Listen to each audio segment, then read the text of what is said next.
Hallelujah, Lord. Lord, sinabi niyo po sa amin to watch and pray. We pray na yun po yung makita niyo po sa bawat isa sa amin, na nananatili po kaming nananalangin at watchful. Nagiging aware po kami sa inyong salita, sa inyong pangako, even sa mga signs na sinabi niyo po, Lord God. Lord, ihanda niyo pong bawat isa sa amin. Spirit, soul, and body, ihanda niyo po kami. Na alam po namin, O Lord God, na malapit na po kayong bumalik. At alam po namin, Lord, na yung sinabi mo, mangyayari po kung ano ang sinabi niyo po, Lord God. Ihanda niyo po ang bawat isa sa amin, palakasin niyo po ang aming mga spiritual na buhay, ang aming puso mapuno, Lord, ng iyong salita, ng iyong pag-ibig sa pangalan ni Jesus. At kung ito man po ang panahon na kung saan dapat po kami patuloy na nananalangin, nagbababad sa inyo, Lord, i-prepare niyo po ang aming mga paa, iposisyon niyo po kami doon sa lugar na iyon, sa tamang posisyon. Salamat po, Panginoon. We give you all the glory and praises in Yeshua's name. Amen. Thank you po, Lord. Tayo pong lahat ay makakaupo na. Thank you po, Lord. Pwede bang batiin mo lang yung nasa kanan at kaliwa mo? Shalom, kapatid. Ngitian mo lang siya. Mga nasa likod, sa harap mo. Yan, shalom po sa inyong lahat. Thank you po, Lord. Pwede bang sabihin mo lang, God is good. Thank you po, Lord. Napakabuti ng ating Panginoon. Shalom po, maging sa lahat ng mga naka-join po sa atin online. Sa lahat po ng mga naka-join sa ating mga kapatiran po nating naka-join online. Shalom po sa inyong lahat. Thank you po, Lord. Pwede bang pasalamatan mo lang ang Lord? No? Sabihin mo lang, thank you po, Lord. Ibulong mo lang sa Diyos yung pasasalamat po natin sa Kanya. Hallelujah. Thank you po, Lord. Mabuti po ba ang ating Panginoon? Amen. Napakabuti po ng ating Diyos. At patuloy po nating nararanasan yan, ang kabutihan ng Lord. Sabihin mo lang sa katabi mo, kapatid, napakabuti ng Diyos sa iyo. Amen. Maging sa lahat ng mga naka-online, napakabuti ng Panginoon sa buhay niyo, sa buhay ng bawat isa sa atin. Thank you po, Lord. Pwede bang sabihin mo lang iyan sa katabi mo, be watchful. Yan. Nung last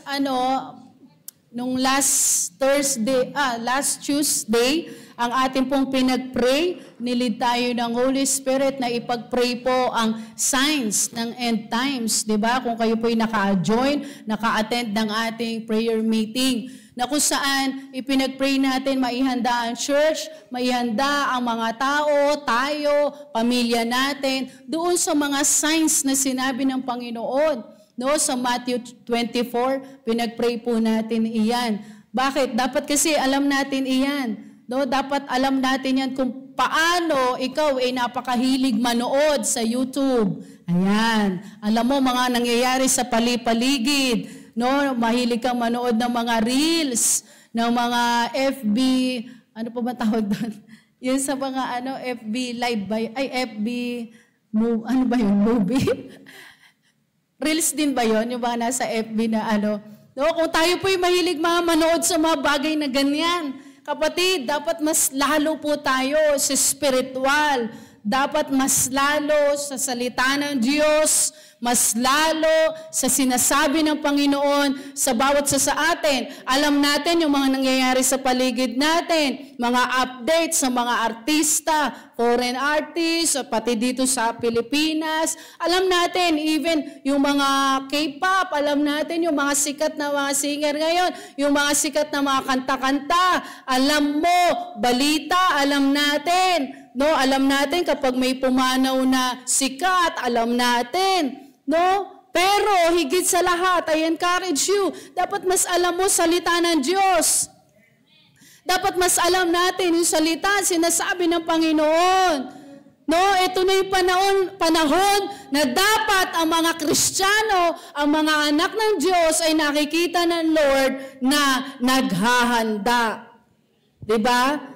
Kapatid, yung last preaching natin walk into eternity.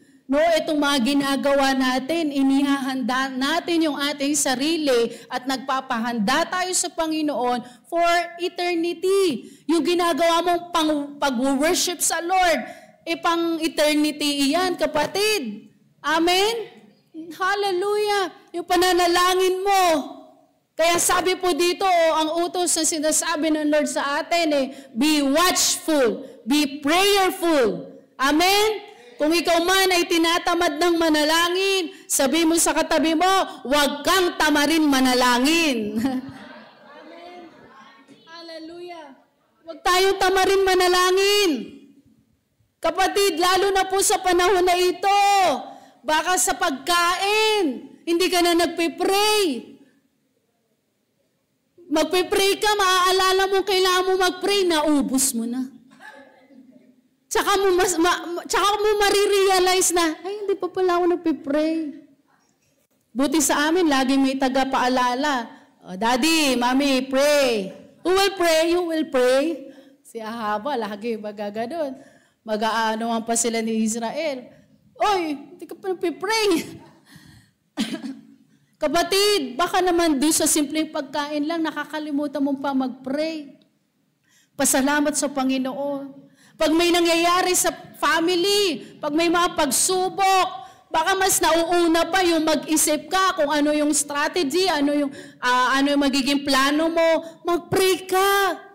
Amen? Ask the Lord. At ako naniniwala ang mga anak ng Lord na nag-a-ask ng kanyang direksyon. Yung mga tao na nag-a-ask, nangingi ng direksyon sa Panginoon. Ay kapatid, ako naniniwala, yan ang gusto ng Diyos eh. Yan ang gusto ng Panginoon. Yung hingin mo kung ano yung kalooban niya.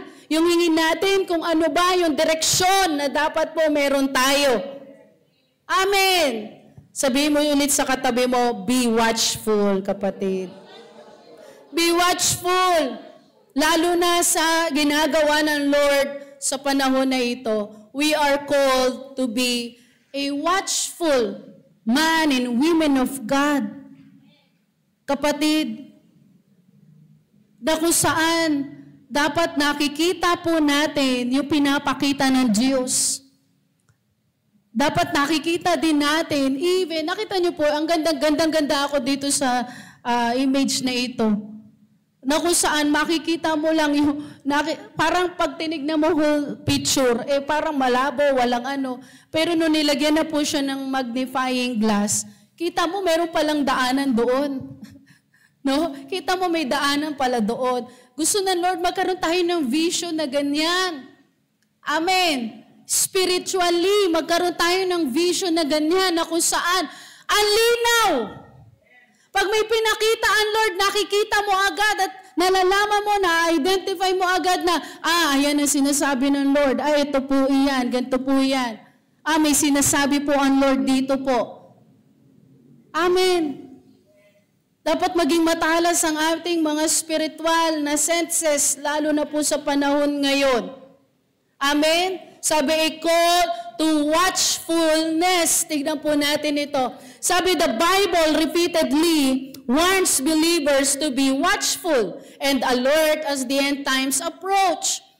Ang dami po natin bababasa at naririnig natin ito sa kada mensahe na talagang sinasabi ng Lord, may mga warning ng Lord, may mga signs ng Panginoon na binigay po sa atin. Hindi tayo yung sasabihin mo na bahala na kayo. Hindi tayo ginawa ng Lord na bahala na kayo. Hindi po. May signs.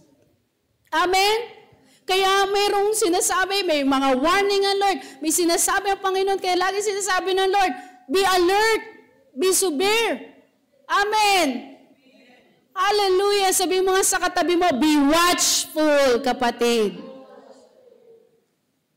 Sabi, be watchful and alert as the end times approach. Jesus emphasizes the importance of spiritual vigilance. Sabi mo nga, vigilance. Because no one knows the exact time of His return. Gusto na Panginoon, tayo po'y vigilant na mga Kristiyano. Pag sinabi nating vigilant, hindi po yan sasabihin mong complacent, hindi siya yung magiging, parang walang bahala, walang pakialam, kampante. Sabi mo sa katabi mo, hindi ka pwedeng maging kampanteng Kristiyano. Hindi ka pwedeng kakampante. Pamilting na lang. Kapatid, adyan na nga yung mga signs na pinapakita ng Lord. At ang totoo, pwedeng meron pang mas matindi. Sabi, we need to have a spiritual vigilance. Tayo po yung mga Kristiyano na dapat mga vigilant tayo. Ready, alerto, watchful, ready for battle. In season and out of season. Amen? Sabi, because no one knows the exact time of His return.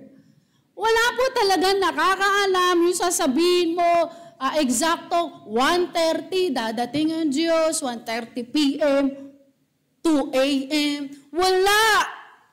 Pero may signs na binigay ang Diyos. Amen. May signs na binigay ang Lord. Kung hindi po natin naalamin yan, talo ka. Kawawa tayo. Watchfulness is more than physical alertness. It is more than physical alertness. Hindi lamang po ito yung sasabihin mo, kailangan ko magpapayat. Kailangan ko gym. Para naman magmasel-masel ako kapag nagtakbuhan na sa bundok. Hindi sasakit-sakit ang tuhod ko. Naku po. Hindi lamang daw po iyan. Pero kasama yan. Parte yan. Amen. Kaya nga spirit, soul, body, inihahanda po natin. Pero pag sinabi natin watchfulness, it is more than. Sabi, it is more than physical alertness. Hindi lamang daw po ito physical alertness. It is an attitude of the heart. Sabi mo nga, attitude. Attitude daw po ito ng puso. Kaya, kamusta ang puso? Tanungin mo ngayon katabi mo, kamusta ang puso mo, kapatid? Kamusta ang puso? Kasi yung watchfulness, hindi lamang daw po ito physical na alertness o maghahanda ka physical para ikaw ay maging alerto. Kundi, pag sinabi ng Lord, be watchful. Hindi lamang physical ang ihahanda mo, kundi ihahanda mo yung puso mo. Titignan yung attitude ng heart. Etong naglindol-lindol, kamusta kaya yung ating puso?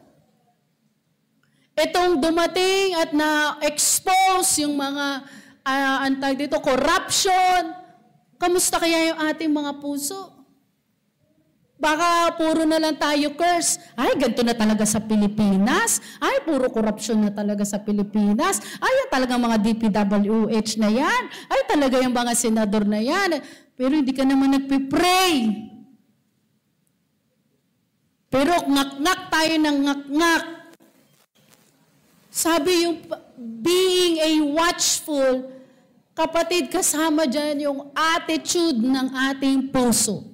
Sabi mo nga, attitude. Sabi, it is an attitude of the heart and kasama spirit.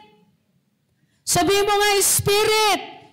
Sabi, it is an attitude of the heart and spirit. Ano daw? Being ready, faithful, and to bear in all seasons.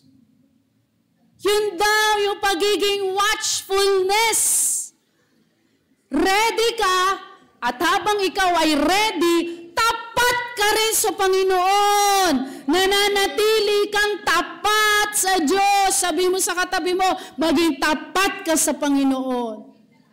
Hanggang huli, hanggang sa pagbabalik ng Lord, maging tapat tayo sa Diyos, hindi lamang sa pastor, sa leader, hindi lamang po, kapatid, sa kapwa natin, higit sa lahat, matutunan natin maging tapat sa Diyos. Kasi kung matututunan natin maging tapat sa Lord, matututunan mo rin maging tapat sa kapwa mo. In giving tithes and offering, kamusta yung pagiging tapat natin sa Diyos? Baka naging tradisyon na lang sa'yo, baka naging parang, okay na to, bigay ko na lang. Ay, malaki-laki naman okay na to. Pwede na to, pwede na. Kapatid, be faithful. Nung isang araw lang, tinuturuan namin sila Israel. Nagbabaon kayo, 50 pesos, 50 pesos. O, itatabi nyo yung inyong 5 pesos o yung 10% nyo plus mag-o-offering pa kayo. Araw-araw itatabi nyo yung anak. Pagdating ng Sunday, ibibigay nyo yan kay Lord. Be faithful. Doon na tayo nagkakatalo minsan na kapag, paano wala na eh. Paano kapag ano na eh. Kailangan ko ngayon eh. Eh pag may kailangan ka, mas lalo ka dapat maging tapat sa Diyos. Lalo na kapag may kailangan ka, maunawaan mo ito kapatid. Lalo na kapag may kailangan ka, mas lalo mong ibigay nararapat sa Lord. Magugulat ka na lang. Sobra pa sa hinihingi mo yung magiging balik sa'yo. Sabi, being ready, faithful, and to bear in all seasons. Sabi mo sa katabi mo, ikaw yan. Deklarahan natin ng isa't isa. Ikaw ay magiging handa, ikaw ay magiging tapat sa Panginoon. Puso mo, spirit mo. Amen. Sa kabila ng pwedeng may mangyaring pagsubok, sa kabila ng pwedeng may mangyaring nasaktan ka, mananatili pa rin tama ang attitude ng ating mga puso. Amen. This call to watchfulness is urgent. Sabi mo nga, urgent. Sabi, it is urgent in our present age of distractions. Ayan, ang daming distractions ngayon. Nung Shabbat po natin, ang tagal pa naming umuwi nun. Naiwan si Sister Gemma, si Sister Jo, yung mga nandito, pa ba? Sister Tricia, Sister Christina. Meron pa kami part 2 ng session nun. Dahil family, pag family altar talaga ang ganda ng mga topic natin. Siyempre, naglabasan na ng mga anuan nila. Pero ang ganda kasi nadidil at nagkakaroon ng anuhan sa isa't isa o payuhan sa isa't isa. Kasi yun talaga yung totoo nangyayari. Sabi ko nga, talaga naman, ang kaaway talagang sisirain niya yung relasyon. Gagamitin, itong distraction na ito, grabe. Gagamitin yung social media. Makikita mo, magkakasama sa bahay, pero may kanya-kanya namang mga hawak na cellphone. Magkakasama sa isang table, kakain, pero may mga hawak na cellphone. Wala na yung communication. Hindi nalalaman tuloy ano sitwasyon ng anak. Hindi tuloy nalalaman, may sakit na palang nararamdaman. Hindi nalalaman, meron na pala siyang hinanakit sa buhay. Mabigat na pala yung kanyang nararamdaman.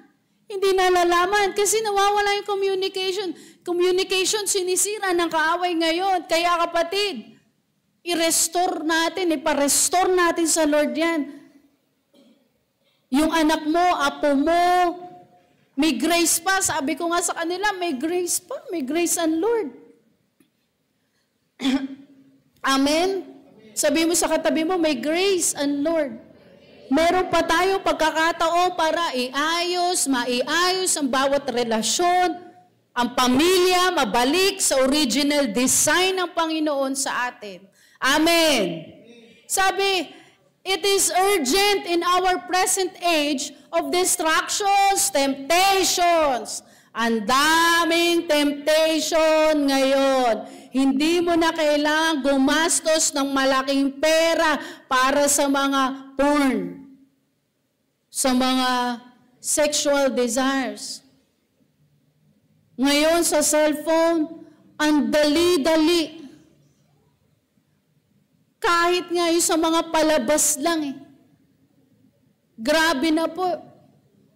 Kaya yung mga bata, hindi namin talaga pinapanood ng mga, yung sasabihin, kahit kami ni Pastor, hindi na nabubuksan.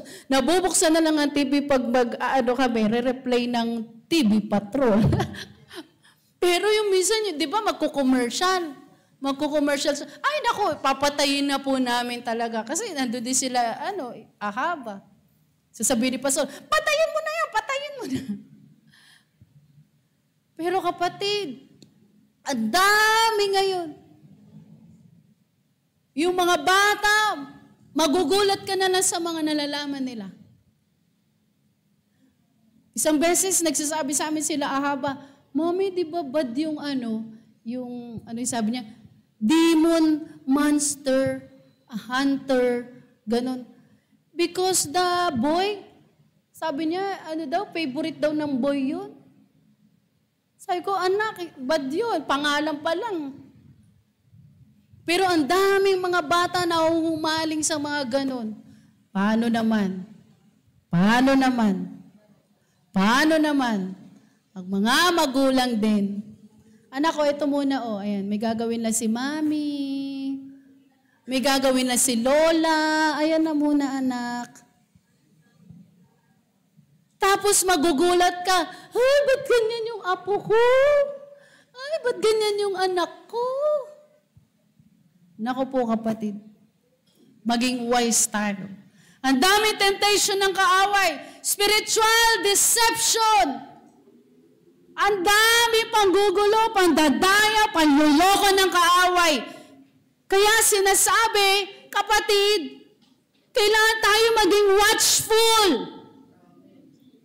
Ako po, all glory to God, all glory to God. Hindi ko pa naranasan yung ako'y nakawan sa jeep. Hindi ko pa naranasan yun. Hindi ko pa naranasan yung winasak yung bag. Hindi ko pa naranasan yung nakuwanan ako ng cellphone, na ganituhan ako, yun na, nakawan ako. Hindi ko pa naranasan. Kasi hindi po ako tulugin sa, sa biyahe. Hindi ako tulugin, kaya parang, tapos pansinin pa ako kung sino sasakay. Lagi. Kasi hindi ako antukin. Pero, madalas, yung mga ganyan na nakukuwanan, unting lang, tapos nakabuka na yung kanyang bag, nakaganito lang. Sabi, kapatid, tayo tinatawag ng Lord to be watchful, to be alert. Sabi, without alertness, believers can easily drift into complacency. Kapag wala daw po yung alertness sa'yo, sa ating mga Kristiyano, napakadali mong maging complacent, kampante. Napakadali mo daw magiging kampante sa mga bagay-bagay. Parang magiging wala ka ng pakialam. Kala mo okay ka pero hindi. Kapag wala daw po tayong alertness, pwede tayong mabilis din daw po tayong malos ng focus. Ma-out of focus. Pag wala daw tayong alertness. Kaya, minsan di mo alam, dito ba? O dito ba? Dito ba? O dito ba? Ano nga yung sunod nun? No, parang hindi mo tuloy alam. O kaya may ginagawa ka, may pinapagawa ang Lord sa'yo, may gagawin kang iba, may gagawin ka ba? Tapos hanggang sa marirealize mo, ang dami ko nang ginagawa. Parang sinasabi ni Sister Ninya. Kaya dapat alamin mo daw kung saan ka talaga tinawag ng Lord. Kasi mamaya, gawa ka ng gawa kung ano-ano yung mga pinagagawa mo. Ministry na to, kinuha mo na. Ministry nito, ministry na to. Biglang pagdating ng time, marirealize mo, pagod.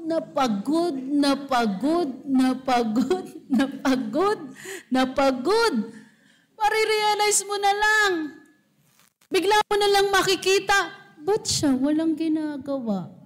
Ba't siya ganito? Ba't siya ganito?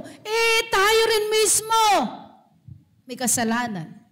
Sabi, or become overwhelmed by the cares of life. Yung mga without alertness daw, laging madali nila pong maisip. Wala kaming ganito. Paano kaya kapag nawalan na kami ng ganito? Paano kaya pag dumating na yung virus na ganito? Paano kaya kung ganito na? Paano kaya kung ganito? Paano na kaya? Di sinasadya. Paano na? Na-overwhelm sa mga kung anong kailangan niya. Kung ano yung dapat na meron siya. Yan po yung mga taong hindi alerto. Hindi watchful. Jesus encourages us to stay awake. Sabi mo nga sa katabi mo, awake, kapatid. Stay awake. Stay pray. Sabi, stay awake. Pray and keep our hearts aligned with God's purpose until He comes. Yan yung dapat na makita ng Lord sa atin. Stay awake. Pray. And keep your heart aligned sa ating Panginoon. Sa purpose ng Panginoon. Hanggang kailan? Hanggang sa pagbabalik ng ating Diyos. Amen. Manatili tayong manalangin. Kung ikaw nawalan ka ng desire o nawalan ka ng apoy sa pananalangin, pwede po yan hingin ulit sa Lord. Pakumbaba sa Panginoon, Lord, ibalik niyo po yung fire sa akin, sa pananalangin. Tingnan po natin, the importance of spiritual alertness. Sabi, stay awake in spirit and mind. In Mark 13:33, basahin po natin, 1 to 3, fire. You do not know when the time will come. Ganito ka-importante na tayo po'y may spiritual alertness. No? Nagkakaroon tayo ng awakening sa ating spirit at even in our mind. Kasi hindi natin alam kung kailan darating ang Diyos. Pero kapag ikaw, alam mo yung importansya ng pagiging alerto spiritually, magbabantay ka. Amen? Magiging alerto ka. Amen? Hindi mo pipili maging complacent. Jesus commands us to be awake, not sleeping spiritually. Sabihin mo sa katabi mo, huwag kang tutulog-tulog, kapatid. Amen. Di tayo pwedeng tutulog-tulog because danger can come unexpectedly. Amen. Kapatid, lalo ngayon, sinasabi ang dami mga lindol nangyayari. Kung ikaw ay nakatira doon sa Cebu at ganun ang nangyari, kapatid, sasabihin mo ba mga Cebuano ngayon, parang magiging complacent sila? O tutulog-tulog, naranasan nila yung ganun katindi? Lalo higit sa lahat sa Spirit One. Because danger can come unexpectedly. Pwedeng dumating yung danger nang hindi mo nalalaman, nang hindi ka aware, o pwedeng dumating nang hindi mo inaasahan. Alam niyo po, minsan iniisip ko nga, paano kaya kung dito sa atin? Kaya magkakaroon po tayo dito ng training, seminar, para alam natin kapag nag-earthquake, hindi po ito yung sasabihin mo, natatakot si pastor, natatakot si... Hindi po, kailangan magkaroon tayo ng knowledge. Kasi kung ikaw wala kang alam at nandito pa tayo sa taas, dapat alam natin saan ang magandang exit natin, exit point natin, o anong gagawin mo kapag malakas. Tatakbo ka ba agad? Iiyak ka ba? Anong dapat alam po natin iyan. Kaya tayo pinag-ahandaan ng Lord, spirit, soul, body. Even in spirit, sabi there is danger na pwedeng dumating unexpectedly. Bakit? Ang kaaway. Alam nating lahat, ang kaaway, andyan, liligid-ligid. Sabi mo sa katabi mo, huwag kang pumayag, kapatid. Huwag kang pumayag, ma-deceive ka ng kaaway. Huwag kang pumayag, masakmal ka ng kaaway. Spiritual alertness protects us from falling into sin or deception. Pag tayo daw po may spiritual alertness, napoproteksyonan daw po tayo nito. Saan? Sa kasalanan. Sa deception ng kaaway. Kung tayo po hindi alert, katulad ng sinasabi kanina, spiritual alertness or spiritual being watchful, sabi po, it is an attitude of the heart and spirit. Amen? Kaya sabi, kapag tayo may spiritual alertness, pwede tayo pong maproteksyonan na tayo mahulog sa kasalanan. Pag ikaw alert, di ka basta-basta mahuhulog sa deception ng kaaway. Hindi ka basta-basta matitempt ng kaaway. O tukso, layuan mo ako. Hindi lalayo ang tukso sa'yo, lalong susunod-sunod ng tukso. Ikaw ang lumaban sa tukso na yan. Ikaw ang lumayo. Paano? Kakanta-kanta ka ng, o tukso, layuan mo ako. Pero lapit ka naman, o tukso, layuan mo ako. Lapit ka naman ang lapit sa tukso. Pero sasabihin mo, Lord, ilayo niyo po ako sa tuksong ito, Lord God. Sabi, spiritual alertness protects us from falling into sin or deception. Kaya sinasabi ng Lord, be on guard. At yung mga nag-guard na yan, yung mga nagbabantay at marunong magbantay, yun yung mga taong may spiritual alertness. Letter B. Be sober and self-controlled. Yan yung importance pa ng spiritual alertness. May self-control. 1 Peter chapter 5 verse 8. Basahin po natin. 1, 2, 3, 5. Ayan ang kaaway. Ayan ang gawa ng devil. Yan ang gawa ng kaaway. Iikot-ikot. Liligid-ligid. Ano ba? Sisilip-silip. Lalapit-lapit. Pag ikaw nagbukas ng pinto sa kanya, ayan na.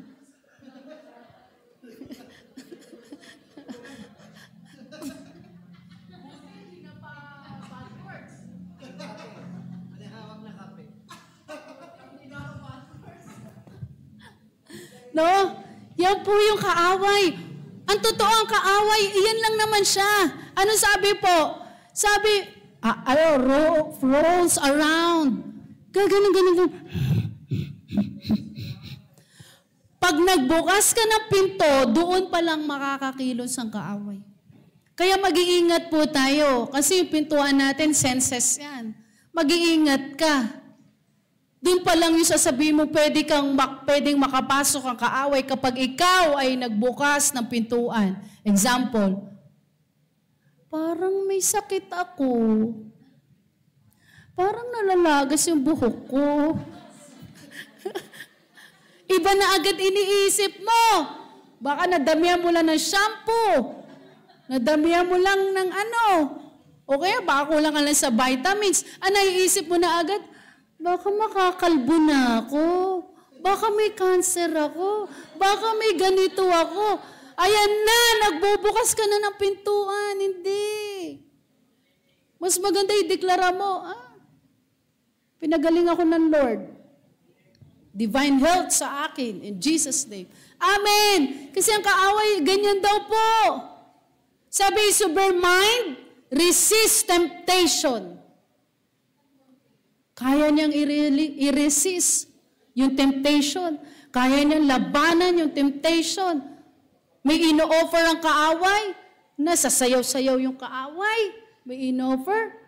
Kaya niyang i-resist yung may sober mind. Kaya niyang i-resist sa pangalan ni Jesus. Kaya niyang i-rebuke. Kaya niyang talikuran. Kaya niyang alisin sa isip niya. Kaya niyang layuan dahil alam niya hindi yan sa Panginoon. Amen. Kapatid, mga bata ngayon, dapat tinuturuan natin. Mga Sunday school teachers, dapat tinuturuan natin ano sa Lord, ano yung hindi sa Panginoon. Dapat alam nila yan. Bakit? Pumapasok sila sa school. Ilang oras silang nasa school. Kung ano nung mga naririnig nila, kung ano yung mga pwedeng mapasok sa isipan nila, kung ano nung mga words ang pwede nilang marinig. Kapag alam nila kung ano yung sa Lord at hindi, kapatid, mapagkakatiwalaan mo yung anak mo, pamangkin mo, o mga apo mo. Kasi tinuruan mo na eh. Sabi, they can resist temptation and stand firm against the devil's schemes. Kasi alam nila hindi sa Lord. Kaya kaya nilang i-resist yan. Kaya nilang labanan yan. Ay, hindi yan sa Lord. Hindi ako dyan.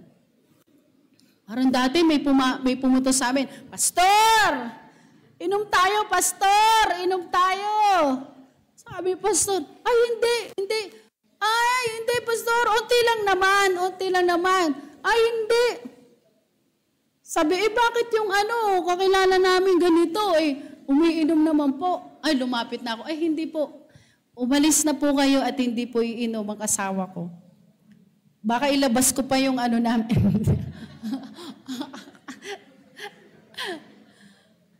Kapatid, kasi alam mo, titindigan mo. Lalo ngayon, ang daming deception ng kaaway.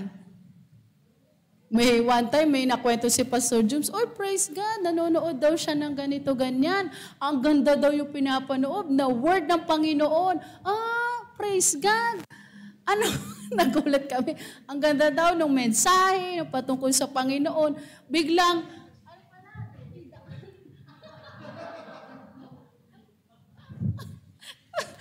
iba pala yung kanyang pinapakinggan. Mag-iingat po tayo sa ganyan. Mag-iingat tayo. Mamaya nakatutok ka na, ilang taon na ka na pala nakatutok. Amen, amen. Biglang ibang reliyon pala yung pinapanood mo. Ibang pastor pala ang pinapanood mo.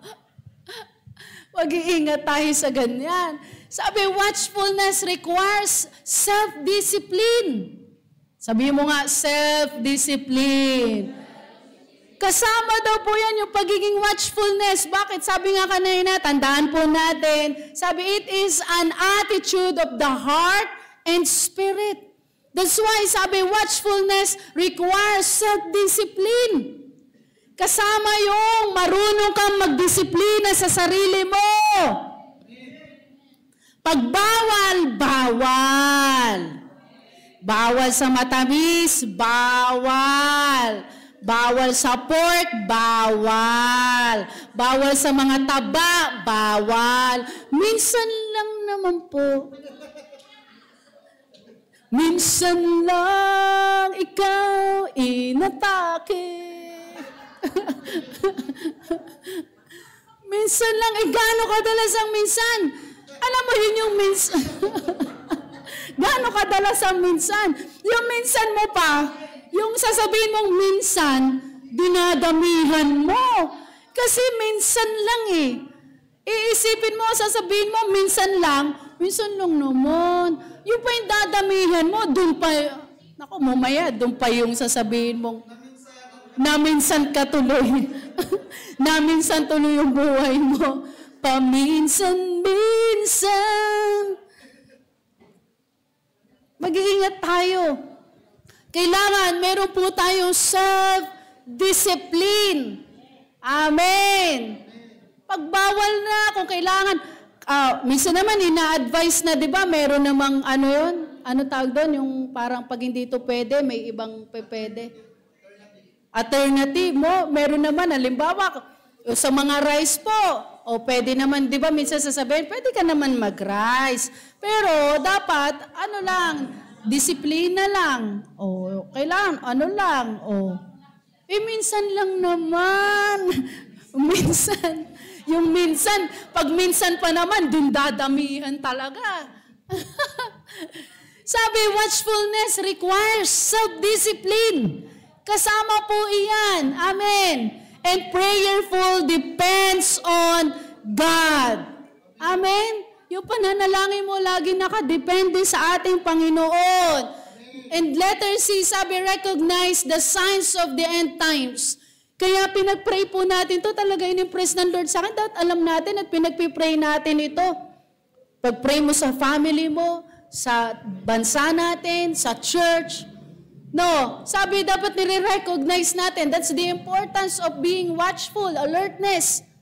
Dapat alam po natin yung Matthew, yung signs na binigay ng Lord sa atin. Basahin po natin, 1, 2, 3, fire. Matthew 24:42 to 44. Therefore,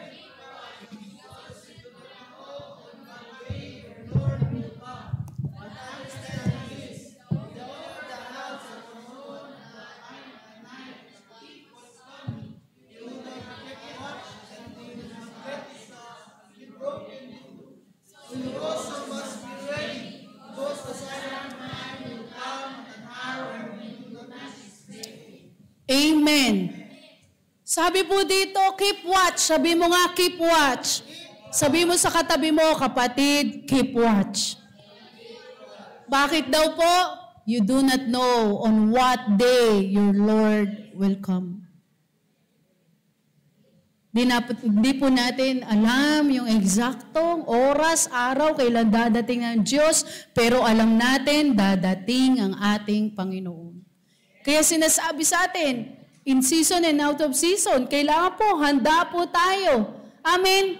May example dito, sabi, but understand this, if the owner of the house had known at what time or of night the thief was come, he would have kept watch and would not have let his house be broken into. Kapag alam mo daw na may dadating na magnanakaw, kapatid, hindi ka siguro tutulog-tulog. Baka magtawag ka na ng barangay. Sabi, hindi mo daw hahayaan na broken yung bahay mo. Alam mo, may dadating na magnanakaw. Magiging handa ka. Paghahandaan mo. Sabi, so also, must be ready because the Son of Man will come at an hour when you do not expect Him.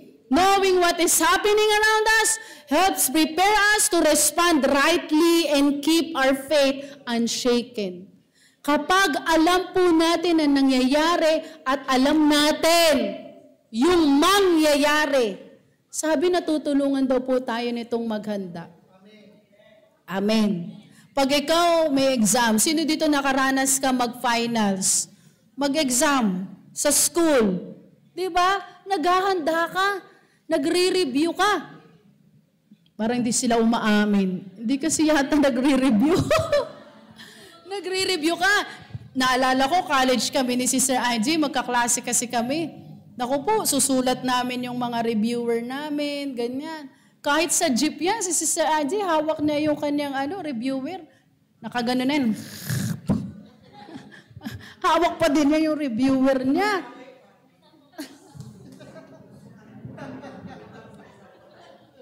Hawak niya yung reviewer. Alam mo yung maghahanda ka. Kapag pag nag-review ka, pag naghanda ka, mas lamang ka. Tama? Alam mo yung sagot. Sabi, it helps us to prepare. At to respond rightly and keep our faith unshaken. Dahil alam mo yung signs. Alam mo yung salita ng Lord. Alam mo yung sinabi ng Lord in these end times. Kapatid, ang makikita sa'yo, tama yung pag-respond mo sa panahon na ito. Balik na rin po natin, pag hindi mo alam kung anong mangyayari, hindi mo alam yung nangyayari, hindi mo alam yung mangyayari, talagang hindi ka makaka-respond ng tama pag hindi mo alam. Kaya madaling ma-shaken, madali yung maalog, madaling bumigay. Bakit? Hindi kasi alam. Kaya kapatid, tinuturuan tayo ng Lord.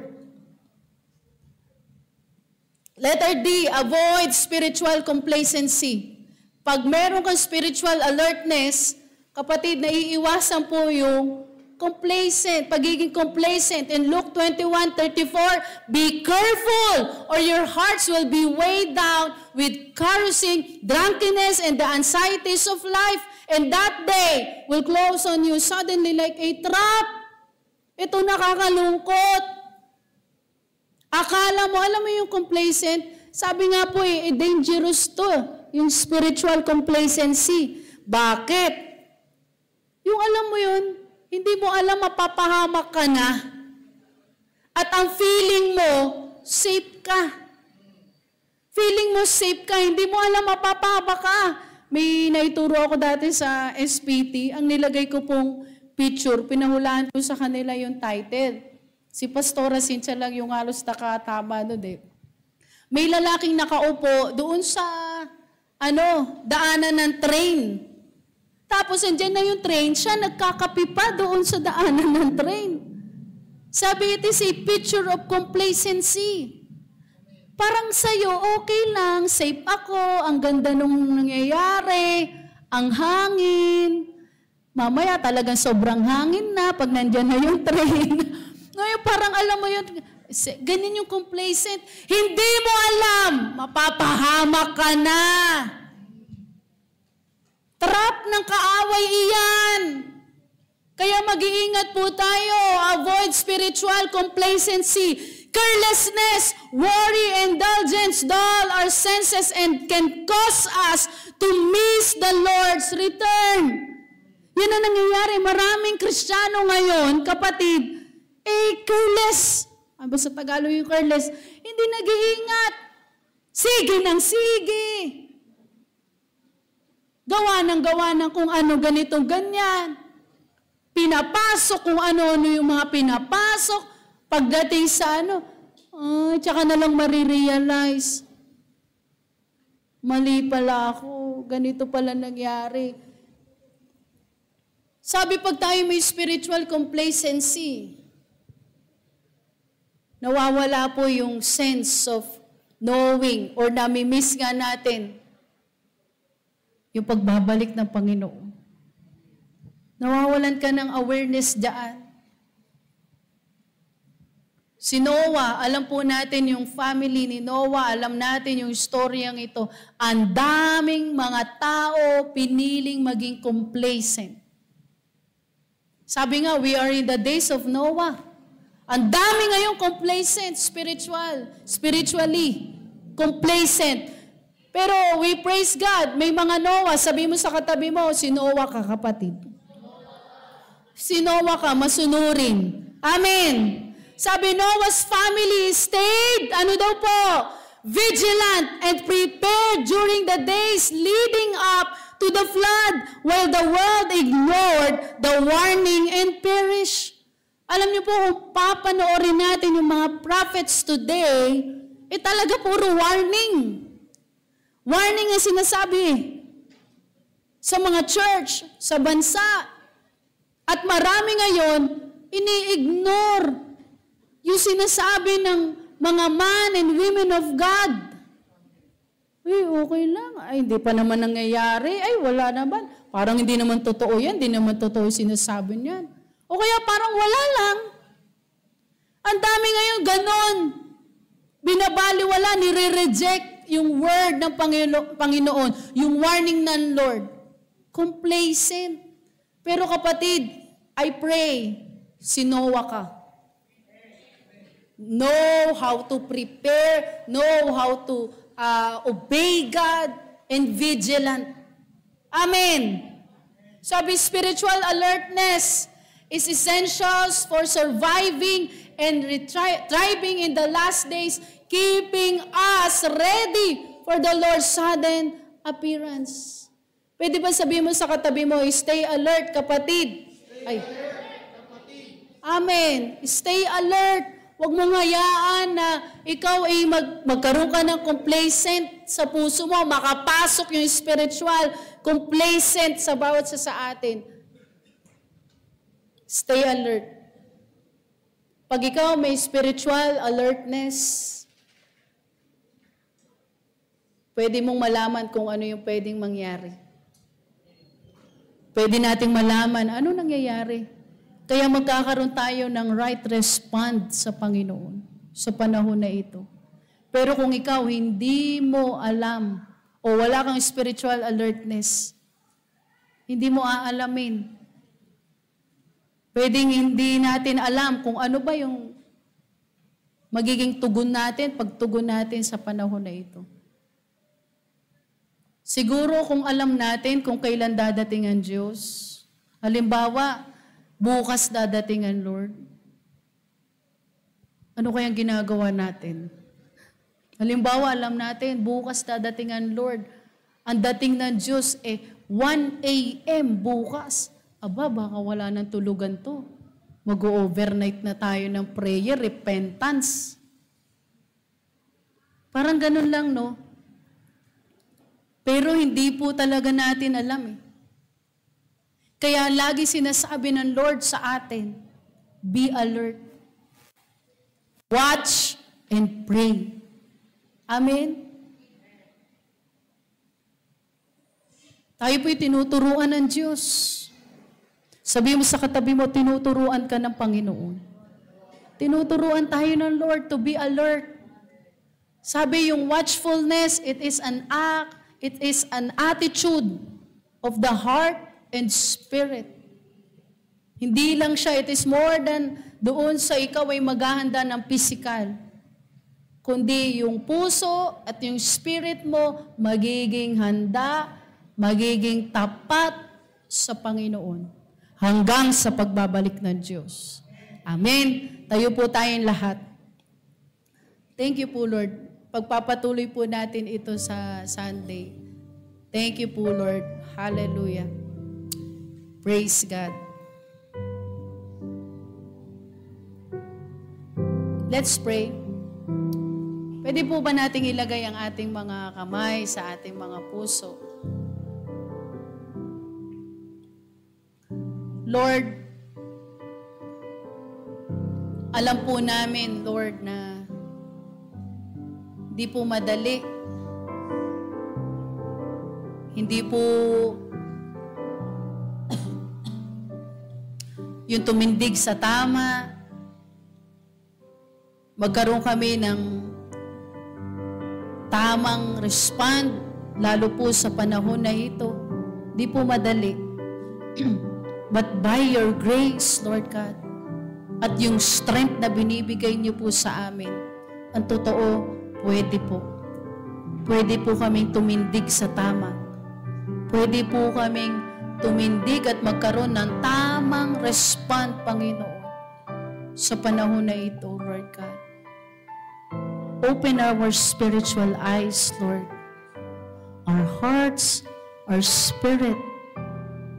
Allow us to see even the unseen things, Lord God. Allow us to see your word, Lord. Allow us to see yung pwedeng mangyari. Allow us to see and magkaroon kami ng awareness, so Lord God, sa inyong word. Alisin niyo po lahat ng karumihan sa aming mga puso at isipan, Lord. Linisin niyo po kami, Panginoon. Linisin niyo po kami, our spirit, soul, and body. Linisin niyo po kami, banal na Espiritu.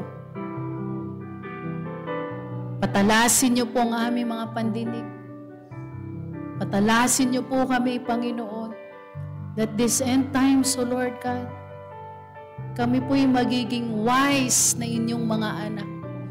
Di po kami madideceive at hindi po kami magpapadeceive sa kaaway, O Lord God. Titindig po kami sa kung saan dapat nandoon po kami. Titindigan po namin ang iyong salita. We will be watchful. We will be more prayerful, Lord God. Salamat po. Gamitin niyo po ang bawat sa amin, bawat panalangin, bawat incense of prayer, O Lord God. Lord, magkaroon po ng effectiveness po ito. Sinabi niyo po, a righteous man, Lord, is powerful and effective ang kanyang panalangin. Dinideklara po namin ito. Magkaroon po kami at ma-restore po muli, Panginoon, yung uhaw namin at gutom namin sa pananalangin, sa pakikipag-usap sa inyo, sa pagtatanong sa inyo, Lord God, sa pagkuha ng direksyon sa inyo. Huwag po kaming tamarin, Panginoon. Ibalik mo po yung uhaw namin, O Diyos, sa pananalangin, O Lord God, sa pakikipag-communion sa inyo, sa pakikipag-usap sa inyo, sa pakikipag-fellowship sa inyo, Lord God. Ibalik niyo po kami. Ibalik niyo po, Lord God, ang aming mga puso, Panginoon. Near to your heart, O Lord God. Katulad ng isang tupa, Panginoon. Lord, mas gusto po namin, nakahilig po kami sa inyong dibdib, sa inyong puso, Panginoon. Gusto po namin muling makonect sa inyo, Lord God. Our hearts to you, Lord God, and for you alone, Lord God. Gamitin niyo po kami mightily. Gamitin niyo pong bawat isa, bawat panalangin ng iyong mga anak, Lord God.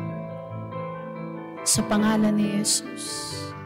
Sa pangalan ni Jesus. Sa pangalan ni Jesus. Thank you, Lord, for new heart, for the new heart. Thank you, Lord. Thank you po, Panginoon, for renewing our minds sa oras na ito. Salamat po, Lord. Salamat po. We give you all the glory and praises. Thank you po, Lord. In Yeshua's name.